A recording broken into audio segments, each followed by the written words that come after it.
संत किसी षड्यंत्र का शिकार बन जाए या उसे षड्यंत्र का शिकारी बना दिया जाए तो सवाल दर सवाल है, जवाब दर जवाब चाहिए सिस्टम से, व्यवस्था से। कुछ ऐसे सवाल जिनका जवाब आज हम आपके सामने ला रहे हैं। क्या एक संत को मेडिकल रिपोर्ट देने के बावजूद कुछ दिन की मोहलत नहीं दी जानी चाहिए थी, जबकि सब जानते थे कि रामपाल लगातार 8 साल से सैकड़ों बार अदालत में आए हैं। कई बार उनकी हाजिरी माफ भी हुई, लेकिन अब की बार ऐसा क्या हुआ कि सारा सिस्टम ही संत के खिलाफ खड़ा हो गया। बात कर रहे हैं संत रामपाल की। जी हां, संत रामपाल। आपके मन मस्तिष्क में कुछ ऐसी छवि घूम रही होगी जिसको आपने मीडिया में देखा होगा। दोस्तों सच मानिए, आपको सच से कोसों दूर रखा गया।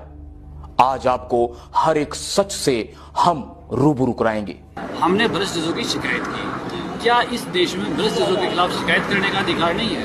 और अगर शिकायत के अधिकार को अवमानना में डाला जाता है तो क्या जिनके खिलाफ हमने शिकायत की थी उनके खिलाफ क्या एक्टिविटी की? इसका जवाब कौन देगा? सिर्फ एक पक्ष पे कार्रवाई करना दादागिरी है या आदेश?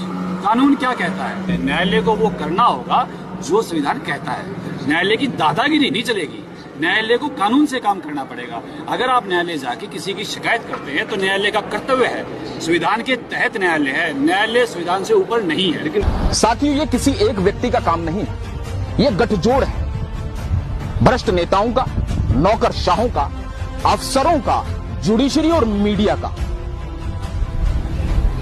झूठ को इस कदर पेश किया जाता है कि हम उस पर विश्वास करने लगते हैं।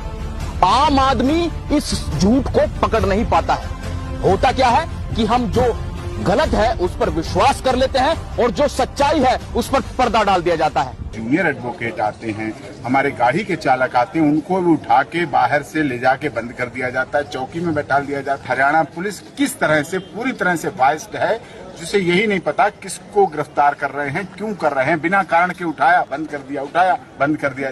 दोस्तों बात यहीं तक सीमित नहीं है, और अगर हम भगवान को भी कटघरे में खड़ा कर दें तो शायद उस पर भी विश्वास कर लिया जाएगा।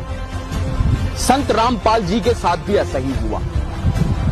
उन्होंने राष्ट्रीय चरित्र का निर्माण किया और हमने उन पर क्या दिया कि ये आप समझ सकते हैं। उन्होंने सामाजिक कुरीतियों के खिलाफ आवाज उठाई और हमने क्या दिया ये भी आप समझ सकते हैं। उन्होंने सामाजिक विसंगतियों को दूर करना चाहा और उन्हें क्या मिला ये आपसे छुपा नहीं।